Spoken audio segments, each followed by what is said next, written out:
નમસ્કાર મિત્રો, સ્વાગત છે તમારું આપણી આ યુટ્યુબ ચેનલમાં જેનું નામ છે ગુજરાતી જીકેની જમાવટ.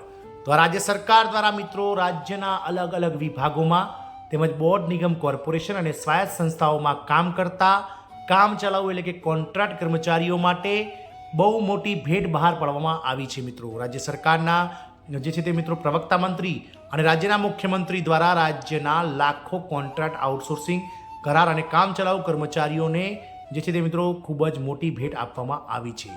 હવે મિત્રો કર્મચારીઓને જે નિવૃત્તિ સમયે મળતી જે ગ્રેજ્યુટી છે તેને લઈ અને મિત્રો મુખ્યમંત્રી દ્વારા મહત્વની જાહેરાત કરાઈ છે. તો જાણીએ વિડીયોમાં વિગતવાર કે દેશની કઈ રાજ્ય સરકારના મુખ્યમંત્રી દ્વારા રાજ્યના અલગ અલગ વિભાગોમાં બોર્ડ નિગમ કોર્પોરેશન અને સ્વાયત્ત સંસ્થાઓ યુનિવર્સિટીઓમાં કામ કરતા કામચલાઉ કર્મચારીઓ માટે જે છે તે મિત્રો અનેરી ભેટ બહાર પડાઈ છે અને શું લાભો બહાર પડ્યા છે તેને લઈ અને વિડીયોમાં વિગતવાર ચર્ચા કરીશું. તો વિડીયોના અંત સુધી આપ બન્યા રહેશો. જો ચેનલમાં પહેલીવાર વિડીયો જોતા હોય તો અમારી ચેનલને તમે લાઇક, શેર અને સબસ્ક્રાઇબ કરી બાજુમાં રહેલું બેલ આઇકોન દબાવી દો. ઓલ નોટિફિકેશન ઓન પણ કરી લો, જેથી કરીને ચેનલ પર મૂકવામાં આવતા આવા કોન્ટ્રાક્ટ કર્મચારી, નિયમિત કર્મચારી, પેન્શનર્સ વગેરેને લગતા સમાચારો અમારા ચેનલના માધ્યમથી તમને સરળતાથી ઉપલબ્ધ થઈ જાય. તો ગુડ ન્યૂઝ, કોન્ટ્રાક્ટ કર્મચારી, આઉટસોર્સિંગ કર્મચારીઓ આનંદો, કારણ કે રાજ્ય સરકાર દ્વારા કામચલાઉ કર્મચારીઓને મોટી ભેટ આપવામાં આવી છે. હવે કર્મચારીઓને નિવૃત્તિ પર મળશે મિત્રો 2.5 લાખ એટલે કે 2.50 લાખ રૂપિયા સુધીની ગ્રેજ્યુટી. વાત કરીએ મિત્રો ઓડિશાની, તો ઓડિશા રાજ્યના મુખ્યમંત્રી મોહન ચરણ માંઝીએ રાજ્યના કામચલાઉ કર્મચારીઓને મોટી ભેટ આપી છે.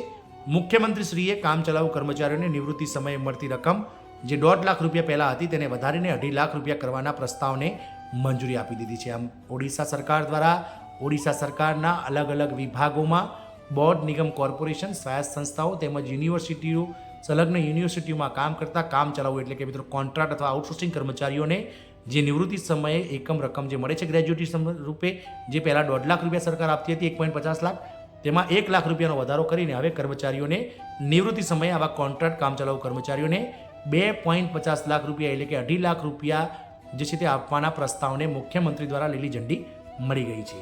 એક સાથે 2.5 લાખ રૂપિયા આપવામાં આવશે. નવા નિર્ણય મુજબ કોઈ પણ કામચલાઉ કોન્ટ્રાક્ટ કર્મચારી અથવા આઉટસોર્સ કર્મચારી જેની સેવા સમાપ્ત થઈ રહી છે, પછી ભલે તે નિયમિત પદ પર સમાયોજિત ન થયો હોય અથવા 5 વર્ષ સેવા પૂર્ણ ન કરી હોય, આ તમામને હવે 2.5 લાખ રૂપિયાની એક સાથે રકમ આપવામાં આવશે.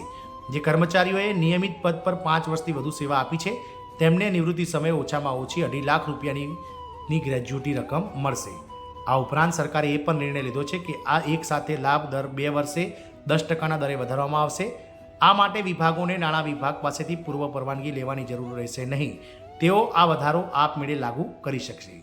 આ જાહેરાત રાજ્યમાં વિવિધ વિભાગોમાં કાર્યરત હજારો કામચલાઉ કર્મચારીઓનું મનોબળ વધારશે. આ નિર્ણય મુખ્યમંત્રી મોહન ચરણ માંઝીએ કર્મચારીઓના કલ્યાણ પ્રત્યેની પ્રતિબદ્ધતાને પ્રતિબિંબિત કરે છે. મિત્રો કામચલાઉ કર્મચારીઓ કે જે ઓડિશા સરકારમાં અલગ અલગ વિભાગોમાં કામ કરી રહ્યા છે તેમણે મિત્રો 5 વર્ષ કંઈક વધારે એક જ જગ્યાએ તેમને સેવા આપી હશે, તો તેવા કર્મચારીઓ હવે જ્યારે નિવૃત્ત થશે અથવા તેમની જે સેવા છે તે સમાપ્ત કરવા પર સરકાર તેમને ગ્રેજ્યુટી પેટે 2.5 લાખ રૂપિયાની રકમ ચૂકવશે. તદુપરાંત આ જે ગ્રેજ્યુટીની રકમ છે તેમાં દર 2 વર્ષે 10%નો વધારો સરકાર દ્વારા આપોઆપ કરવામાં આવશે. તેવો પણ પ્રસ્તાવ કેબિનેટ દ્વારા જે છે તે મંજૂર કરવામાં આવ્યો છે. આમ કર્મચારીઓ માટે આ ખૂબ જ મોટા સમાચાર કામચલાઉ કર્મચારીઓ માટે સરકારે બહાર પાડે છે. જય હિન્દ, અસ્તુ.